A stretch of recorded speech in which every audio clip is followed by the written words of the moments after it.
this session, be sure and interrupt when something comes along, because this is for you. 2 points.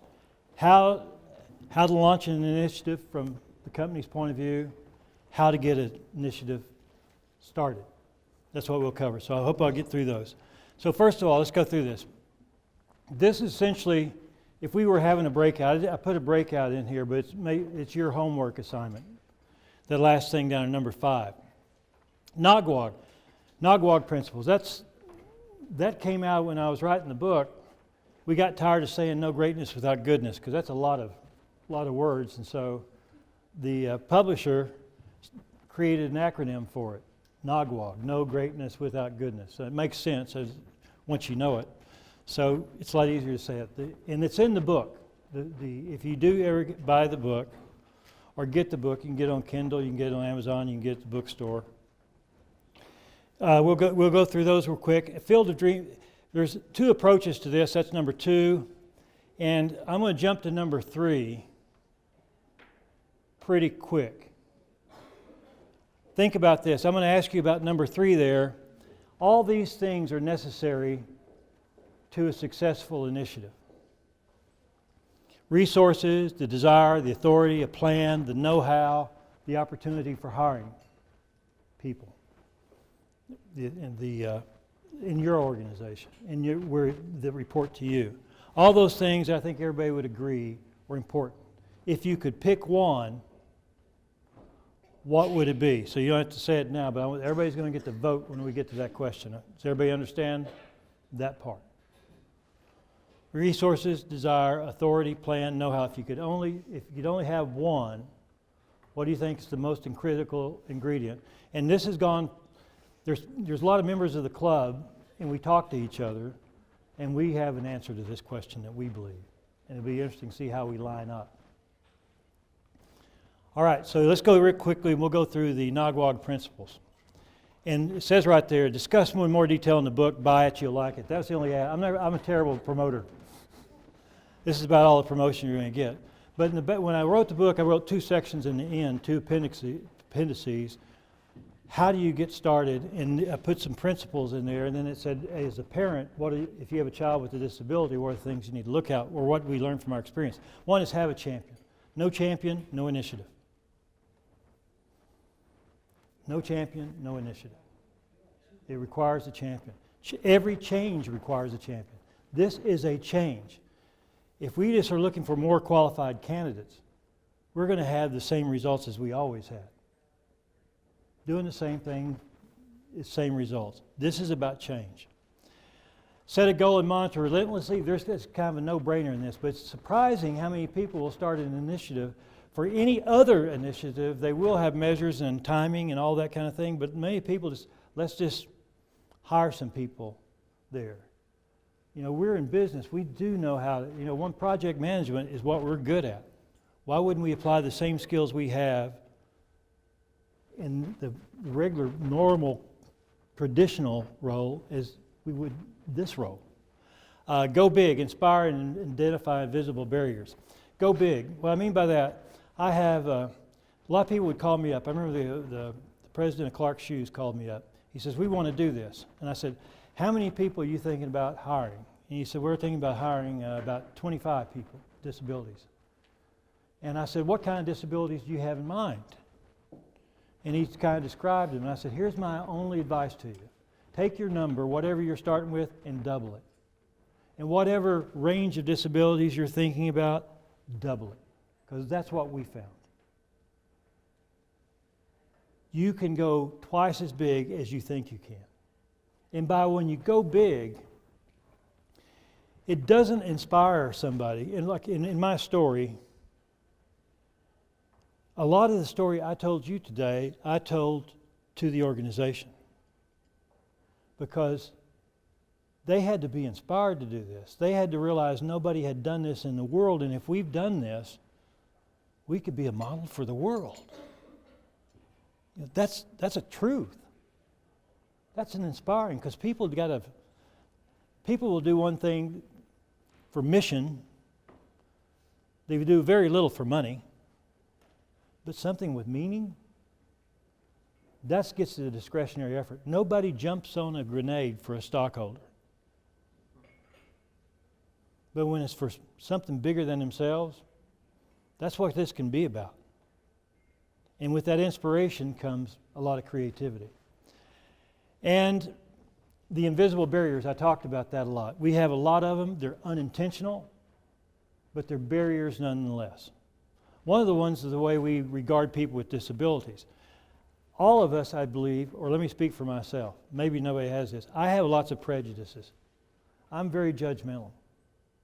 And I'm judgmental, and when I started this, I was the same way about people with disabilities. And I cover that judgmentalism of not thinking they're an equal to me, or they're not completely worthy, or never worthy of my job, because I cover it with sympathy and love. My other prejudices I'm confronted with, I know I'm being judgmental, but I have a blind spot when it comes to people with disabilities because I love them so, and I have so much sympathy for them. But at the same time, I don't see them as an equal. That's why those become invisible barriers, and they're in our processes that we're unaware of, unintentionally. Bias for action, not planning. I'm going to talk about that in an approach. Don't underestimate. Stretch, ask the person. Keep the same standards in place, same performance standards. Don't start doing with carve-outs. If you're going to do this, you're going to be a showcase, and you don't want to have to give up on any performance. There are people out there with disabilities who can do just as well as anybody else. There are people who can never get through that last bit, who come within 10 inches or 2 inches of the surface but are still drowning. Don't lower standards. Open the door wider. Keep fear in check. That's the number one impediment. When I talk to other executives, what was the biggest impediment to doing this? Fear. What if we make a mistake? What if we get sued? What if somebody gets hurt? What if we fail? It goes on and on. People look at a glass either half full or half empty. A lot of people look at it half empty. And when we're confronted with those questions, and they'll come from everywhere, don't blow them off, engage them. What's the risk? If somebody says, what's the risk? What if we get sued? Do we ever get sued anyway? And what would we get being sued for? And other people have done this. What's their experience in getting sued? Because there's facts around this. What happens if a parent complains? Have we ever had a family member complain about anybody? All those kind of things. What if somebody gets hurt? Do we have people get hurt? What's the evidence say about the cost? Explore it. Take it all the way down. And then at the end, the operator's going to say, I'm responsible for this. That's what having the champion in the operation. That was able to trump a lot of those discussions. I'm the one who's responsible for the results. I'm the one that's ultimately responsible for the working conditions and the working environment, and that's my responsibility. I need your help in executing that, but let's make no mistake. This is a failure, it's my mistake. That gives people the courage or the confidence to go forward. The thing about leadership, I will say about, and I know we all observe this, my favorite story is one of Joan of Arc. Joan of Arc, everybody knows the story about her? Didn't end up that well. But they made her a saint 500 years later, so I guess she felt good about that. She was an uneducated girl in France who had a dream that she was going to restore the back to his crown. They were in this war, became 30 years war with England. She had this dream, a vision, an angel came to her and the king heard about it, so she went to the court and told him about that in such a way, in a convincing way, so he put her with all these generals. You always see pictures of Joan of Arc and the armor and stuff, so he put her with his generals. And the first battle there was at Orleans. And she's with the council, and they're going to say, okay, our plan is we're going to hold the city under siege. That's what works the best. We starve them out, it's the most effective, long-term. We'll make it. She says, no, we need to attack. We need to attack in the morning, first thing. And they said, no, you don't understand. We have a lot of experience with this. You don't know anything about battle, wars. You know, we got this. I said, no, we need to attack in the morning. They said, if you attack, nobody will follow you. And she said, then I won't look back. And she started off the next morning armed with not a sword or a spear, only the flag of France. And they did follow her, and the city fell. Leaders need to make sure they're going to go no matter who follows. Now, sometimes it's like you got to look back and make sure they're still there sometimes. But that kind of commitment empowers everybody else, because everybody wants this to happen. Make no mistake. Everybody would like this to be successful. It's the fear. Start where the local ops support in the organization. Okay, I'm up here at corporate. I could provide all the cover to this. So that was good.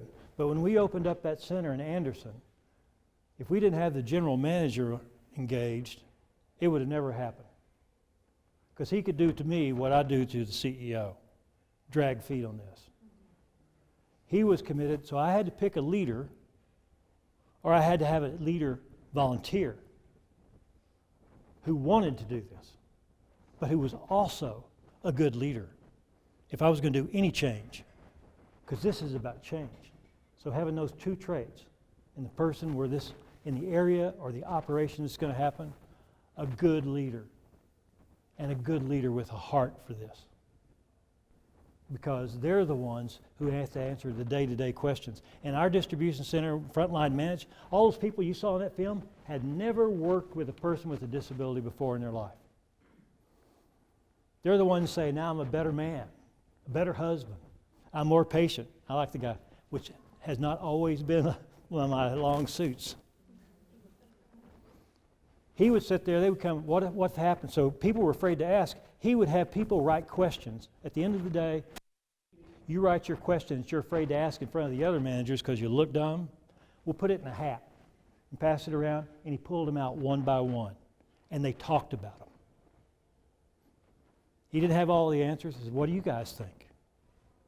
What do you think about it? And sometimes he said, I don't know the answer to this one. Have we had it come up yet? Well, if we hadn't had, we'll figure it out when it comes.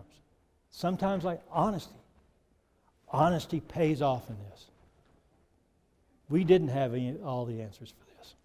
Okay. This was one, number 9 and 10 are two things I think everybody knows in the buildings. We talk about them all the time. Consistent and objective, flexible in means. That does not mean the ends justify the means. If that means you subvert what you try to hope to do, but let's kill for peace. That's a means versus an end.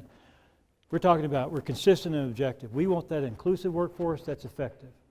We're willing to fire or modify any policy or procedure. Now here's the key word we can use in business. Pilot. Right? You can do anything under pilot. So I learned to say that very quickly. I say, you know what we're going to do? If something gets in the way, we're going to change it. And we spent millions of dollars putting that in place. You can't do that. Oh, it's a pilot. They go, okay. Just became invisible to them. It's a pilot. Yes, you know that. Everybody in the trenches never anything with a pilot.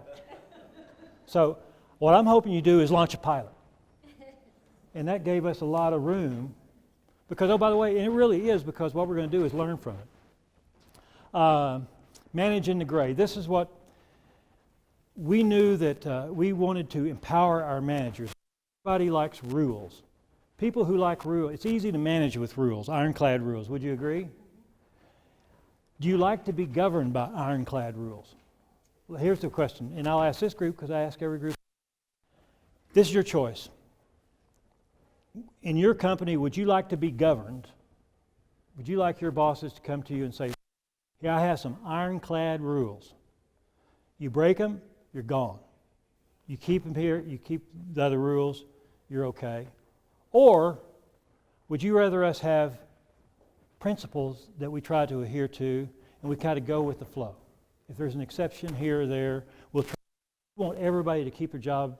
We want everybody to be successful, but sometimes it's not, and sometimes we have to make hard decisions. All decisions may not come out in your favor. So with that consistency, it's easy to be consistent. Consistency. Consistency is what happens when conditions are universally bad, because we go to the lowest common denominator. Now, which would you prefer? How many of you prefer the rules system? Did y'all understand the question? Okay.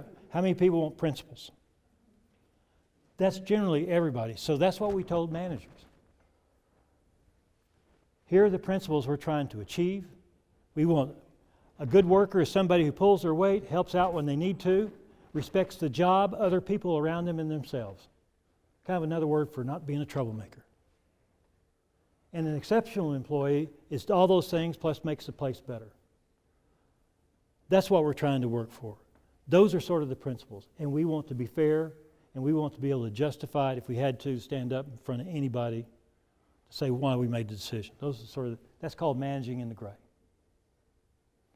And we have been rewarded with that. And that's why you heard the guy say, I'm allowed to be flexible with my employee. It's not an either or. You perform this today or you're gone.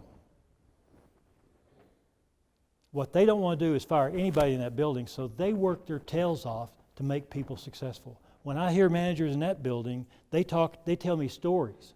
We had this one woman, they told me,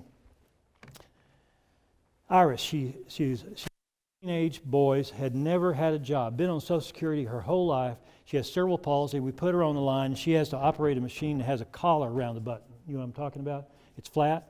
And she could not make rate. And they called in a rehabilitation expert to study it. And he said, I don't think you can accommodate her. You're going to have to let her go. And her supervisor said, I don't think so. He called over a maintenance guy. They looked at it, and they went out to Lowe's. You know, this is a plug for Lowe's because they're doing this. They got a ratchet set and set it over the button, cut off a broomstick, stuck it in there on top so the broomstick sticks above the button, and she can press it, and she can make rate all the time now. Or we had a young man named Jeffrey. Now, Jeffrey was not ultimately successful. Not everything's a happy story. But Jeffrey worked in an area. He has to use a box cutter. And he has an apron and a box cutter, but he had a space issue about people coming in space. So one day he's working. He works on this long line working, and somebody comes in, a custodian comes by with a broom and gets in his area, and Jeffrey gets way upset. And he's working with a knife. So here's this young man waving a knife around, yelling because he's so upset. Can you imagine the reaction of everybody around him? A lot of people say, well, Jeffrey can't work here. What did his supervisor do? Pull the Angie into this program? So this is what they did. They taped off that workspace with masking tape. They went and got a 2x4, stuck it up here, got one of those doorbells at Lowe's that you ring, put that there, put a sign on it that says, please ring bell and wait for Jeffrey to invite you in. And then they got those letters over his work, those big letters you have at birthday parties, Jeffrey's workspace. So it was really visible. I mean, you couldn't miss out. Then they taught Jeffrey, when you hear the doorbell, 1, put knife in apron. 2, turn to the doorbell. 3, invite them in.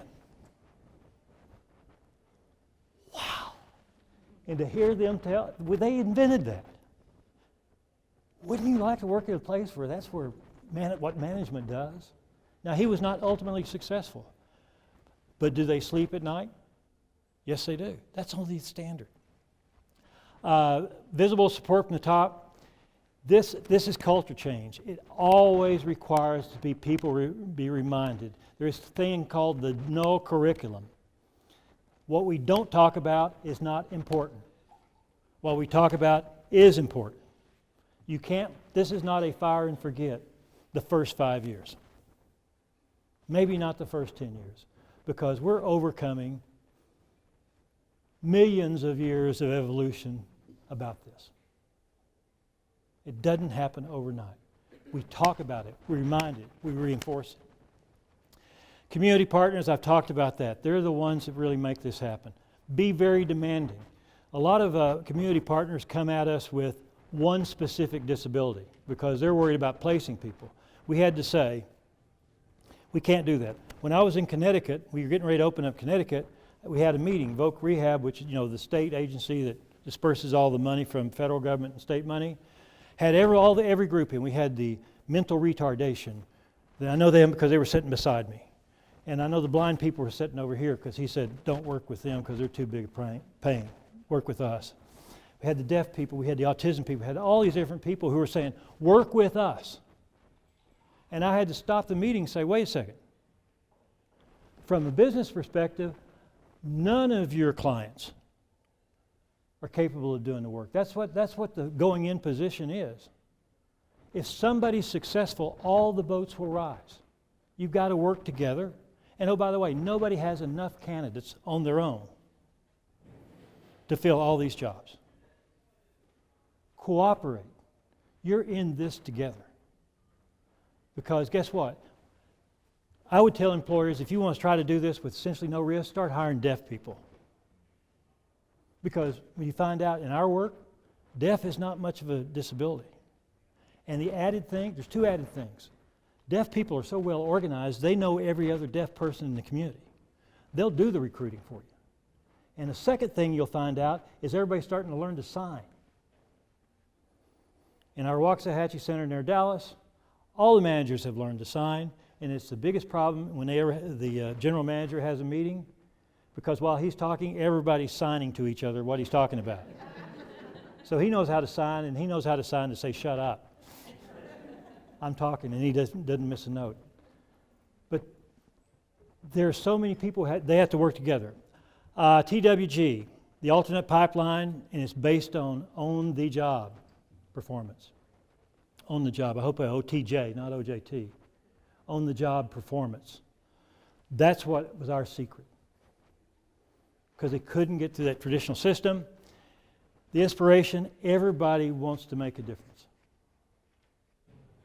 There was, when we appeal to them to do something that's never been done, is a huge appeal.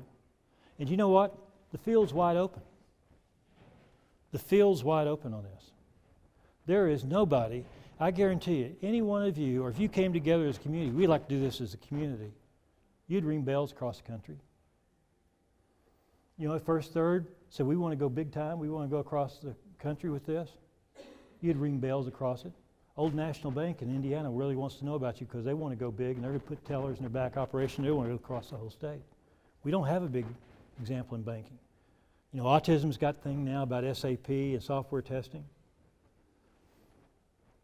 The opportunity to make a big difference in this space is huge.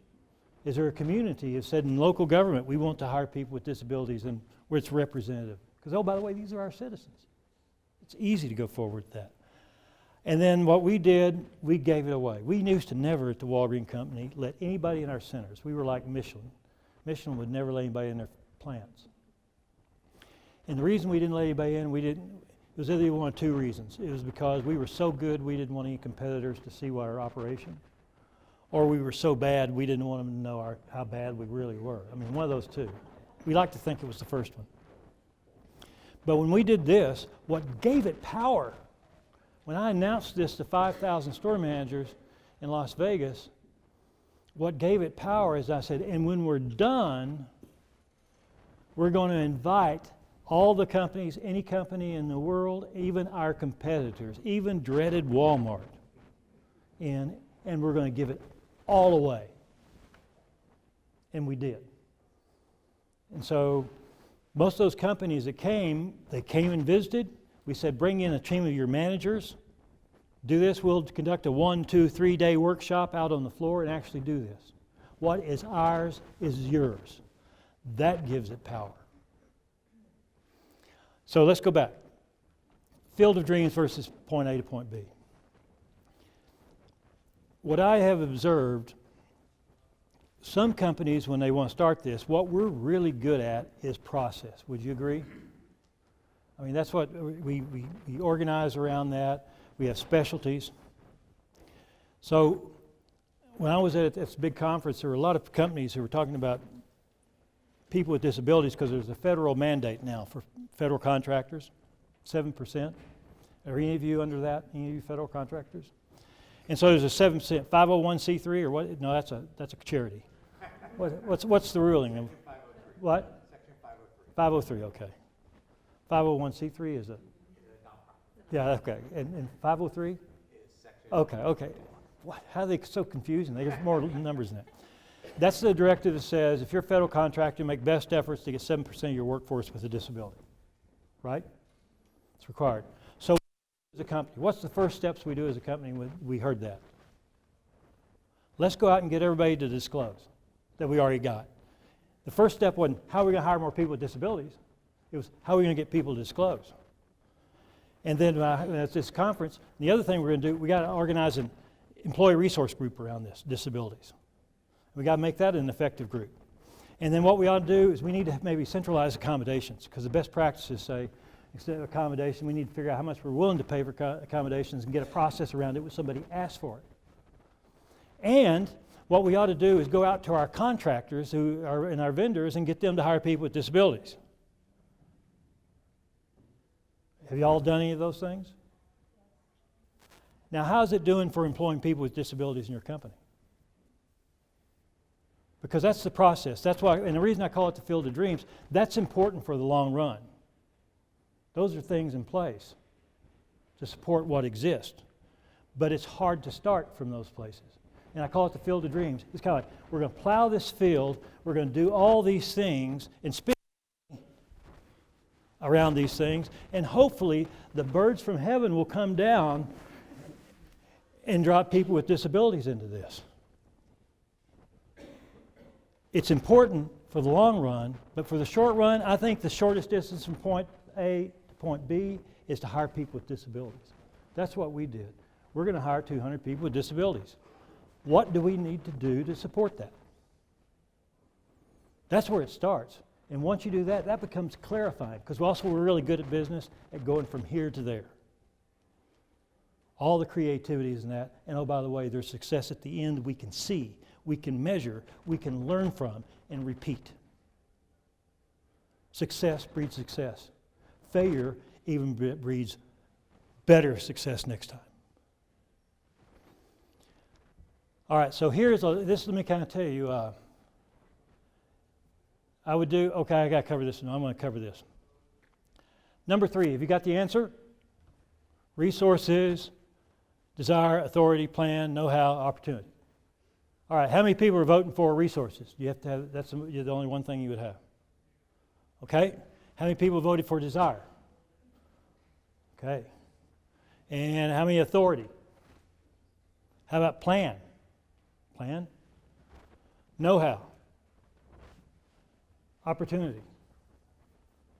Now, it's interesting, what would the room, if you voted for one thing, what would it have been? What got the most votes? Desire. When I talk to my peers that are doing this, that's number 1 on their list too. The biggest predictor of success is the desire to do it. No amount of planning, no amount of know-how, no amount of having resources, no plan. And planning is really scary. I always get scared because it's like a field of dreams. I've seen people go in that. Have you seen the planning door at your business? Because it's like everything else. You open the door, go in the planning door, and you don't come out. Because priorities change. There's so many things in here, they don't come out. Planning has its place. But as a critical element, it's a supportive element, an important element, but not the critical. It's desire. I will take the desire on anybody, on a manager that wants to do this, than I would if the know-how. We can get the know-how. We can't build desire. Okay, here's it. When people ask about this, how do I do this? And many of you might ask this. How do I do this? I say, okay, my experience, there are 4 questions you ought to ask before you ever get to how. First one, why? Why would you want to do this? And why is that important? If you don't know the why, when you try it and something goes wrong, you may not try it again because you don't remember why you got in this in the first place. There's a why that you have deep down that you may not share, but if you do share, will probably be the most convincing convincing thing you could say to the people below you why to do it. You maybe want to say, we're doing this because this gets us a workforce that can do the job, or this is the workforce. By doing this will enhance our brand to customers. That's maybe who you say to the boss, but it's very rarely the underlying why. There's usually when these guys get together, let me kind of tell you what happened. Every year for the last 10 years, there's about 8 executives that get together for one day at my house. So, and I know they want to come because my house is in Gary, Indiana. So you gotta want Gary, Indiana to come there. And I asked that question: why did you do this? Because there's nobody there, there's no bosses are not there. Why did you really do this? And it invariably comes down to we were unfairly leaving behind. We were unfairly leaving behind our fellow citizens who could do the job. Do you know that's a powerful motivator to say that? That's why they did it. What's your reason? Now, there's a reason you tell your boss. I told the CEO, we're going to build the best center we could ever build, the most efficient, most cost-effective. Told the board, best return on invested capital. That's what boards like to hear, right? Best return on invested capital. And without sacrificing any of that and no extra cost, we can change the world. We can make a difference, not just in the people lives we touch in their jobs, but their families. We can have generational impact. Is it results?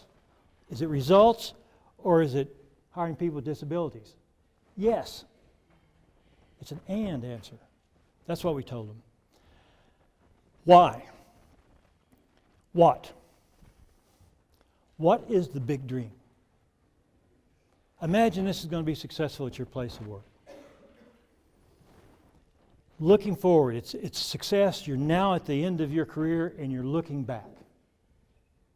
And oh, by the way, I get to go used to go to a lot of retirement parties. I've never had anybody at a retirement party say, boy, we made a lot of money. I've never heard that. It's always about the impact of people on them, or they were able to help somebody, or we made a difference in our community. It's always something like that. Imagine you did this at your company, and it's the end of your career, and you look back, what does this look like? What would you hope for? Not that you'll achieve, but what's that big dream? You know, we dared.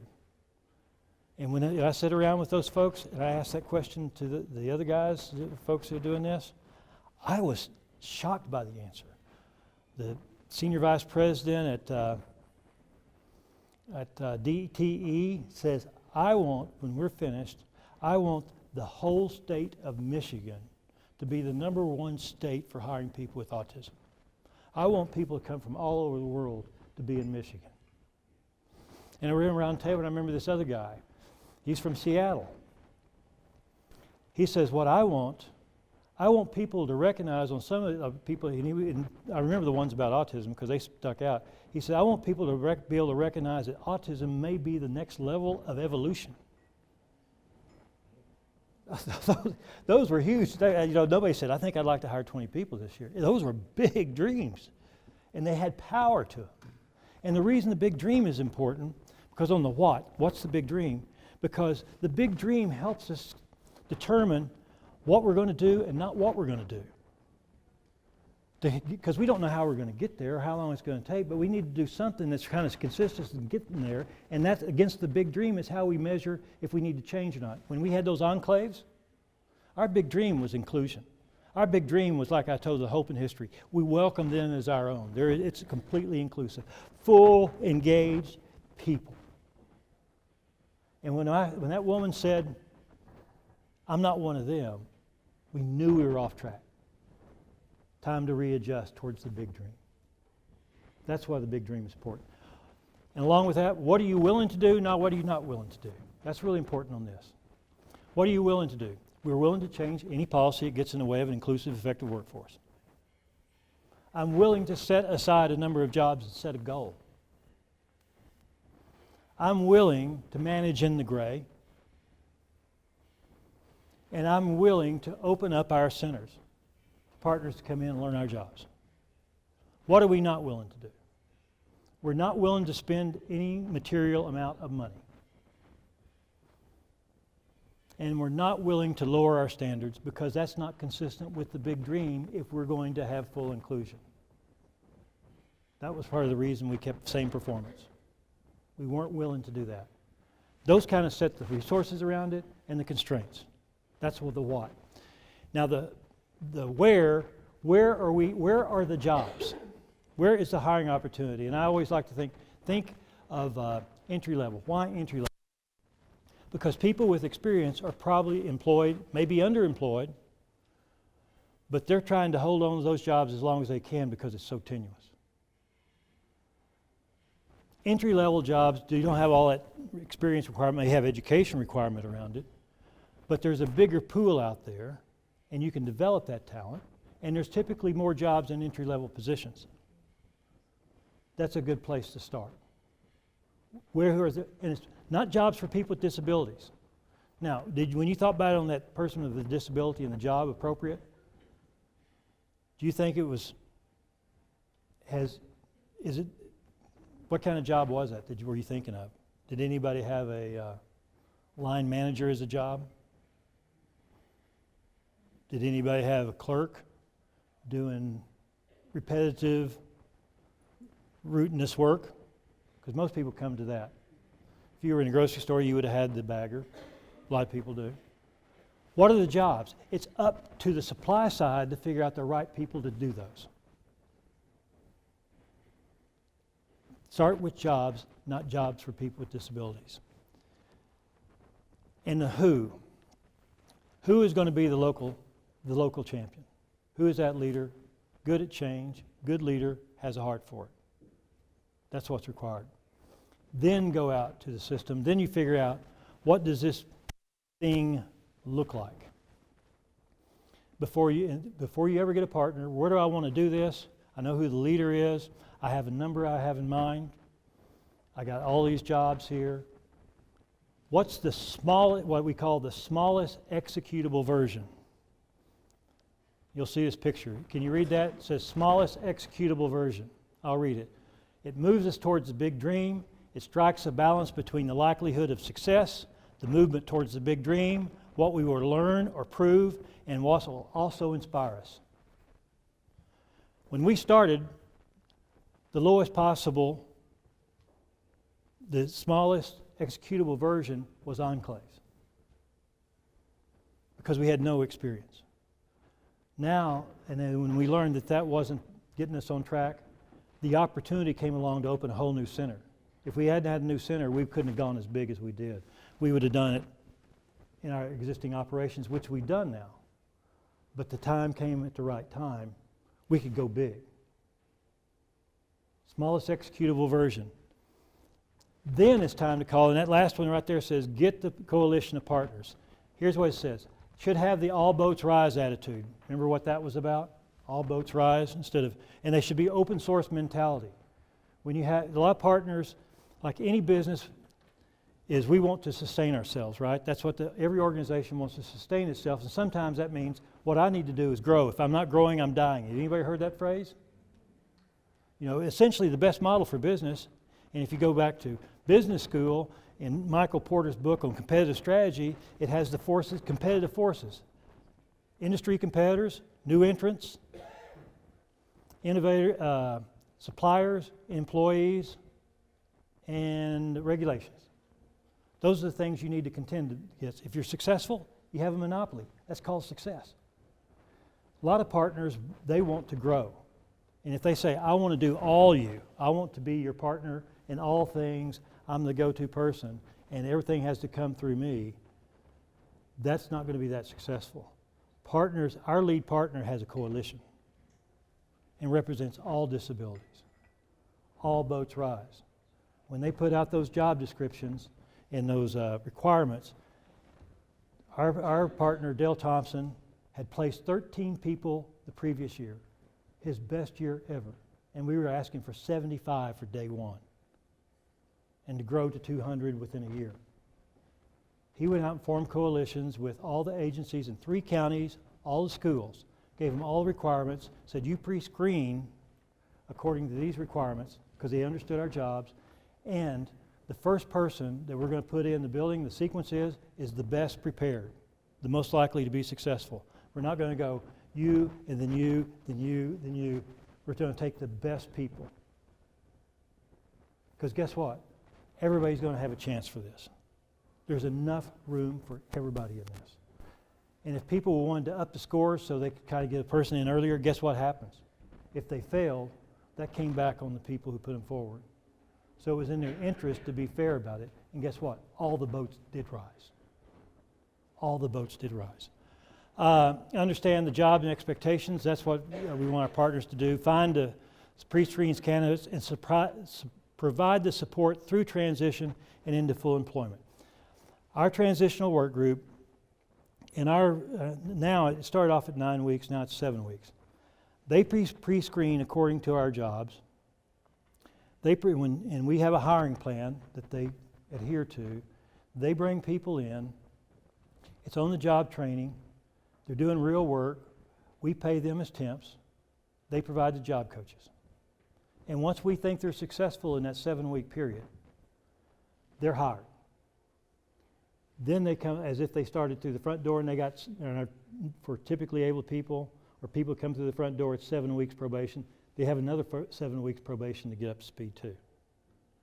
But as soon as they come through the transitional work program, they didn't have to do the background check, only the criminal stuff maybe, and the drug test, but not the ones that would typically knock people out. And guess what? In some of our buildings we say, we have some failures every once in a while. Does anybody have problems after they start work? Sure they do. Our partners, they will come in, and if we have a problem, they're still available for us. Help me get somebody out of the ditch. They do that. That's the kind of partner. That's what, and by on the supply side, if we're on the supply side, that's what we got to offer up. Again, the offer that somebody can't refuse. So, now I'm done that part. Anybody got any questions? I got through that pretty quick, didn't I? Before we start talking about this. Yes, ma'am. Not a question so much, just an observation. I think, just going back to your sort of big picture and what's talked about is important, what's not talked about is that continuity past the getting in the door. Because if everybody in the setting doesn't know what the goal is, or even that the person has a disability, when they do that weird thing, Right. and it's not communicated even past, maybe the one manager who's aware that they've got a contract with MRS Right. or whatever, then it all falls. Can everybody hear that?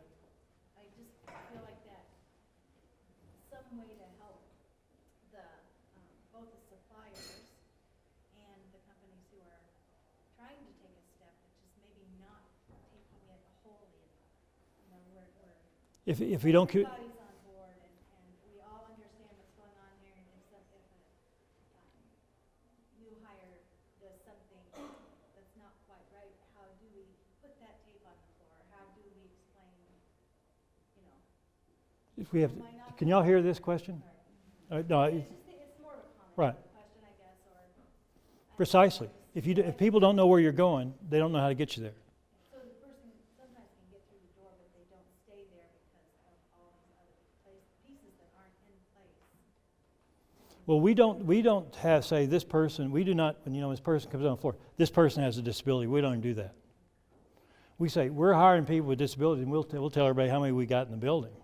But we don't tell everybody, okay, this person, not everybody, remember, we have a building of 650 people. They don't see that transitional work group who may come in through certain areas. They don't see them in that context. So it's not like everybody, you came in through, no good deed goes unpunished.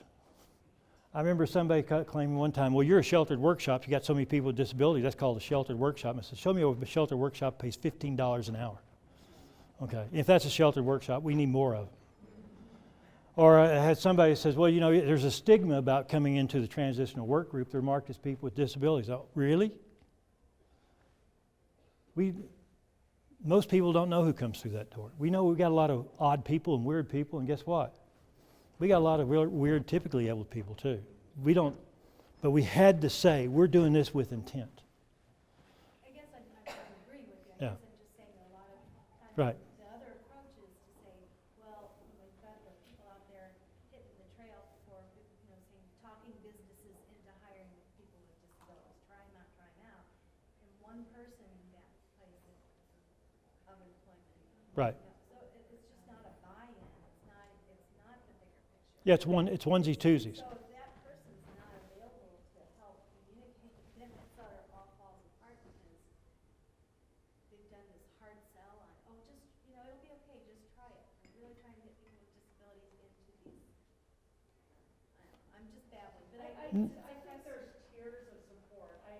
You're absolutely right, and so it can be top down executive, and then it's HR, but then it's those adjacent workers and over time, you create a culture where that understanding is just there, and the natural supports are built in, but I think you're right in the beginning, it's without an understanding that this person may have sensory issues or communication issues, that coworker can create a situation where that person doesn't last very long. So I see where you're coming from on that. It's definitely a need at different levels of company. I just feel like we've been in a mindset so long of trying so hard to place people with disabilities that we're almost, to the point of, yeah, if you'll agree, yay. And then we just sort of let everything. Well, the problem we have on the supply side too, supply side starts with the client. And they're trying to place a client in my place of business. This is saying, I don't care about your clients. I got jobs. Can you find the right person for my job? That's what the supply side's got to be fixed too. Supply side views each other as competitors. That's got to be fixed. If we have enough demand, we'll eventually fix the supply side. And I will tell businesses, when you start, you're going to be disappointed. The supply side usually cannot respond fast enough. Or they'll say, we don't have this rule, we got this rule, we can't do that, we got to do that. It'll be more frustrating, it will surprise you. But when there's enough demand, all the kinks in the rope, it solves all the other problems. Yes, ma'am. I'm the supply side, and one of the things that is part of our responsibility is to help change the culture of your businesses. And for example, one thing I learned from Beaumont is they have a thing called lunch and learn. So different topics, when the company wants to share with their employees, and this can be one of them. And it's just a matter of people don't understand what disabilities are.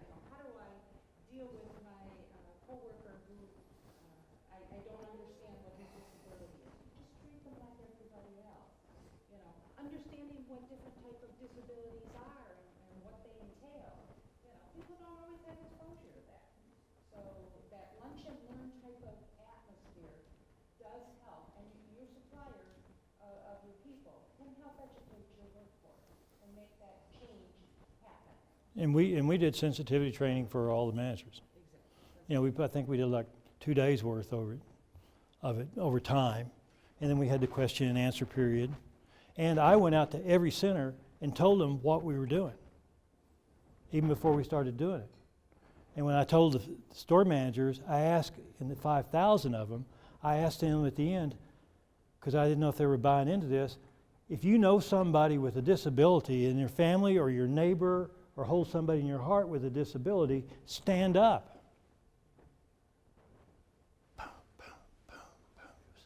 The Paris Hotel in the round, 5,000 people.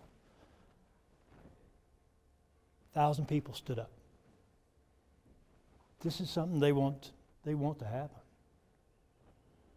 This is a northbound train. And we said, this is a northbound train. Or southbound trains, eastbound trains. But this is a northbound train. We're going to do something different. And it's got to be done from the top, over and over. Like you say, we're saying the same thing.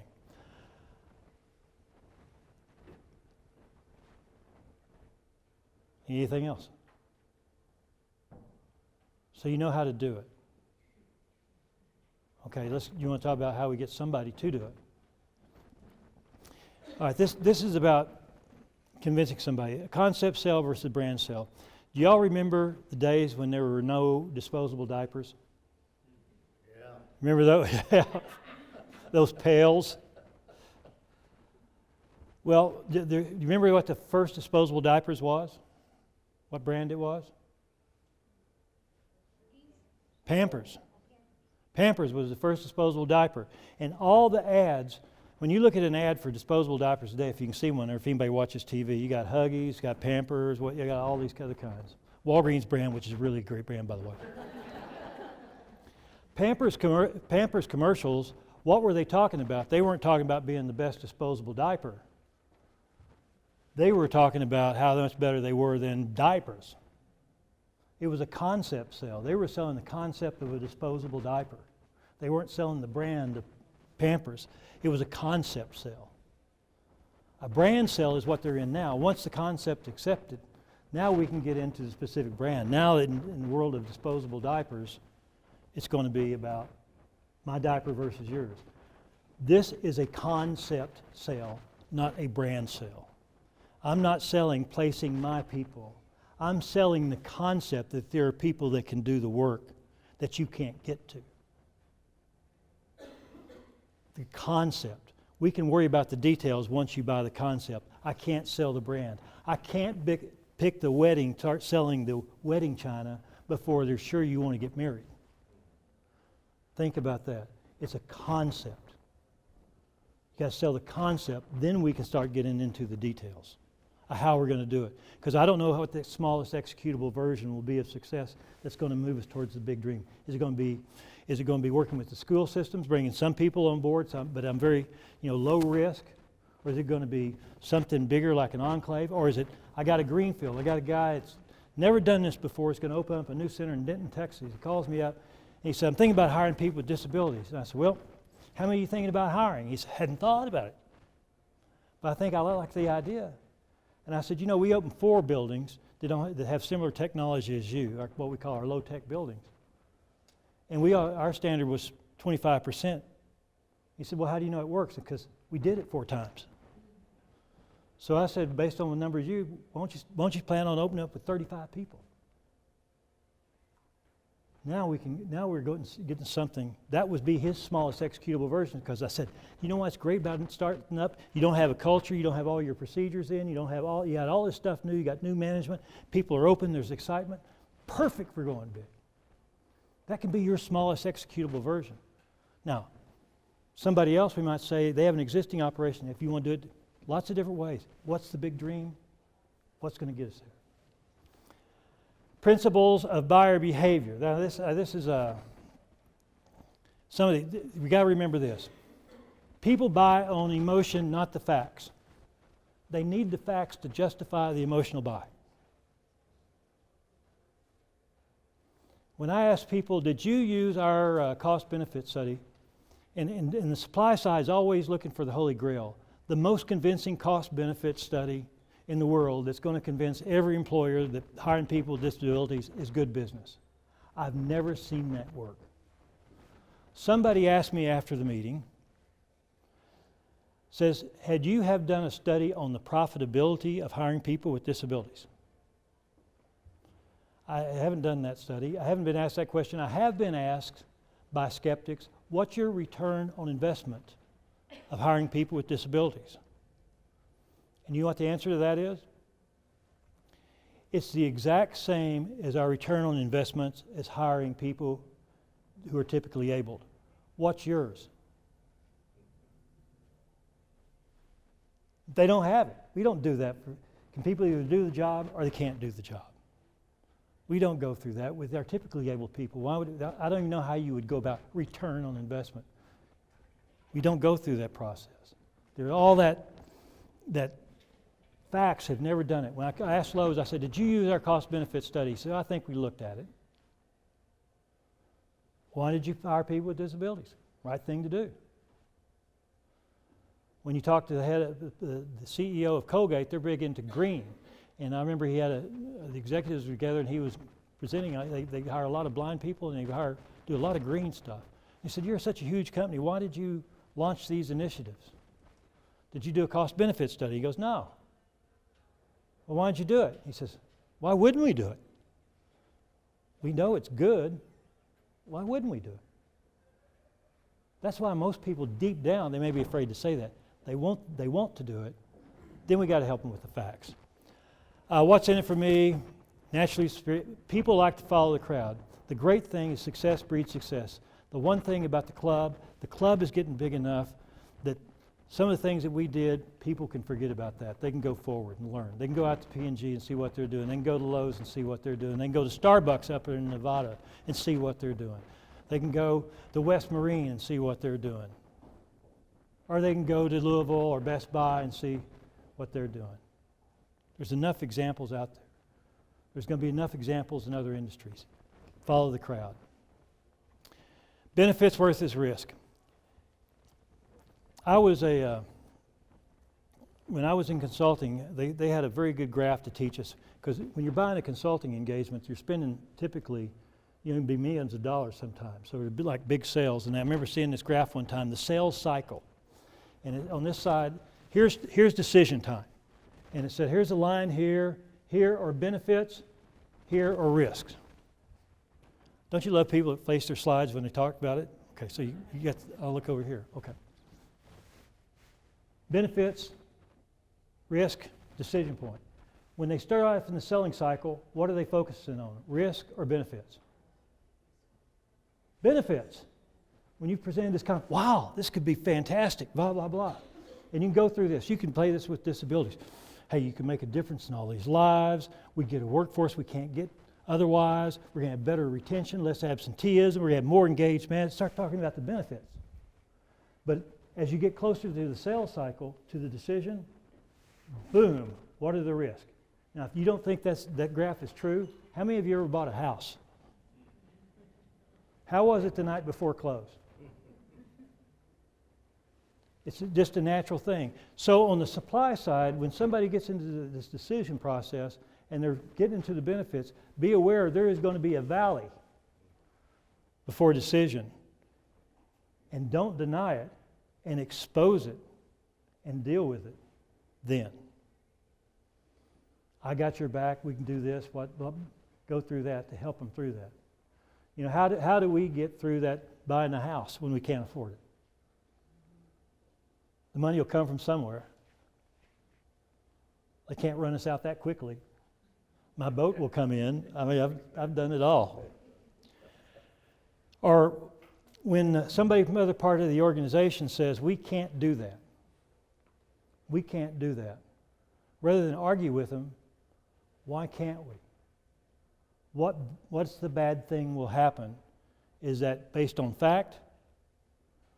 Or is there another way around it? But deal with it. Don't just try to get an argument. That's not true. What is it? It's something at the bottom of that. The first objection is not usually the final objection or the real objection.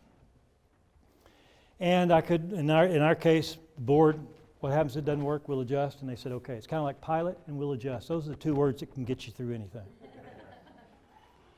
Or I've got your back. HR, I got your back. It's on me. Legal, it's on me. You advise me best. I acknowledge that. If you'd like me to write it down, I'll write it down. It's in your email. You're covered. But I need your help. So going back to this, we covered that. One little last thing. North wind theory. There's this company in Houston, Texas, when I was I started off at, which is now Accenture. We fell in love with this company because this had a president who claimed he'd read every book on management.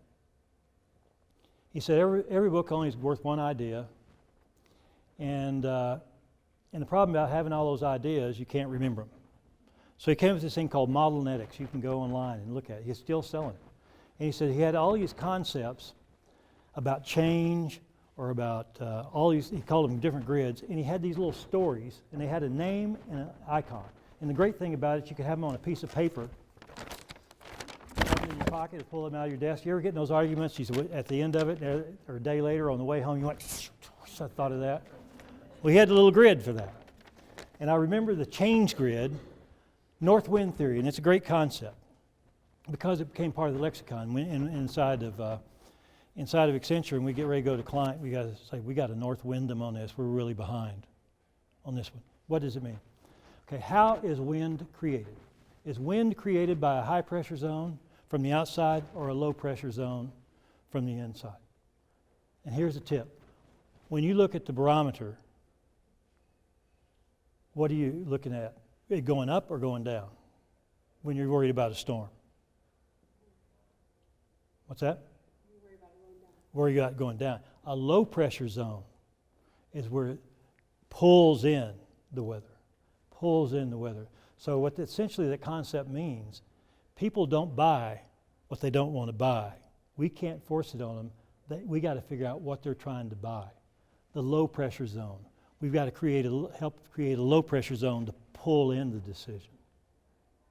We can't sell what people don't want to buy. That's part of is trying to get on their side of the table to see the world from their side. Now this next two, and I think, and we'll get to number 6 pretty quick. If you're going to remember one thing about this, about how do we get people interested in this, is expose and envision. Problems that are not my problems are not a problem. That's just the way it is. And most people are not exposed to this, have no sense of what it costs society. They wouldn't know about Angie. They would look at a person like Angie and not really think about, gee whiz, Angie versus another person. I'd probably go with the other person. But what about the Angie who sat through 30 of those interviews?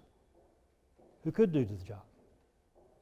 They're not exposed to that. Or they are not aware that, gee whiz, when I was told, I asked somebody, how much money do I need to set aside if I died today for my son to be okay, that he could live in safety? They said, well, you need about $3 million. Wow. What about all those folks in our stores who are hearing that same number? That's what it's going to cost. Who's going to pay for that? What if I have a grandson with a disability? What's that going to look like? Or a granddaughter that looks like for that? Once people are exposed, then the question is, then you're overwhelmed. You know, a lot of people don't want to see bad things because you're overwhelmed. What can I do about it? I don't want to see those kids starving in Africa. Well, what can I do about it? But exposure is the first step. Then the second question has to go with that to help them envision their role, that they can make a difference in this. And it's not to solve the complete problem, because we're not going to solve this. One company's not going to solve this, but oh, guess what? But that's just a start. And when people say you can't make a difference, you know, things have been like this a long way. Don't we say that? I'm just one person. I'm just one company. And problem's too big. There's so many starfish washed up out there on the beach. What does it make any difference if I just throw one in? Right? You've heard that story? You can't throw them all in. Well, I can throw this one in, and it makes a difference in that one. Or people say you can't change, there's no such thing as systemic change. I was brought up in Texas. The Civil Rights Act was passed in 1964. I got out of high school in 1967, so that was my freshman year, or start of my sophomore year, when that Civil Rights Act was passed in the summer. Now, when I was a teenager, still in high school, when I go down to the department stores downtown in Wichita Falls, Texas, there were 2 sets of fountains I was brought up with, and 2 sets of bathrooms, white and colored. And even when I was a senior, when we go on trips, our bus driver, who was typically African American, and we would stop at a restaurant to eat, we would all go in, and you know where he would go? Around to the back door, because he was not allowed in. Now, I imagine looking back at my peers in the African American community who had suffered this 300 years, and the Supreme Court had passed Jim Crow laws that said that you can't intermarry, that you're supposed to cross, a man is supposed to cross on the other side of the street, supposed to answer to the name boy. The Supreme Court says that's okay, and you can have separate schools, which are separate but equal, but they really weren't equal. If I were my peer, who's my age today, that's the life they live. If you had told him or her that there would be a African American president in your lifetime, what would you have thought then? When there had been 300 years of things that told you that that can't be true. Who made that happen? Who made that happen? The world belongs to the dreamers. If we can dream it to be true, we can make it to become true. That's what I'm talking about. Envision. What can we do to start? We may be working on a dream that may not be our own. My wife gives money to Autism Speaks for research, for curing autism. And I asked her, I said, autism is 27. I don't think it's going to happen in Austin's life. Why are you giving money to them? And you know what she says? Because I do believe it can be cured someday. And I hope not to have a grandchild with autism. That's why we do things. And to be part of that, makes it worth getting up every day. That's the envision. Expose and envision them part of that solution. And now the last thing, don't forget, this is why for a champion. This is what a champion requires. DOA. You said number one. What's D stand for? Desire. What was O? Remember the opportunity? And what's the A stand for? Authority. That's a champion. In my words, people say they're a champion. They may be an advocate or a resource. There's advocates, there's resource. A lot of times, I would say HR generally, unless you're hiring in the HR department, you can be a champion because they're working for you. But otherwise, if they're working in somebody else's area, you can be a resource, an advocate. But a champion has to have that desire, has to have the opportunity for the hiring, where those people will be hired and the results will be gleaned from and their abilities harnessed. That's the opportunity, and has the authority to do it. That is the trifecta of a champion. Those are the people we got to find. Now, the last part of this assignment, remember the first assignment and the other one I had for you?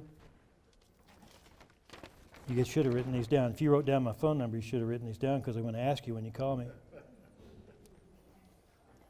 Breakout session, when the first one was why. Why would you do this? What would be your big dream? And what would be your smallest executable version? That was your first assignment. To think about is your company. And the assignment here is what would your elevator speech be? Everybody's got to have an elevator speech. If you can do it in 2 stories, that's even better than 100 stories. Here's my elevator speech.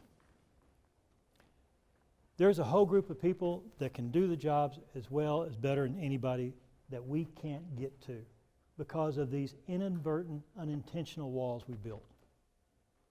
And as a result, we're condemning people who can do the job, who want to do the job, to a life of poverty.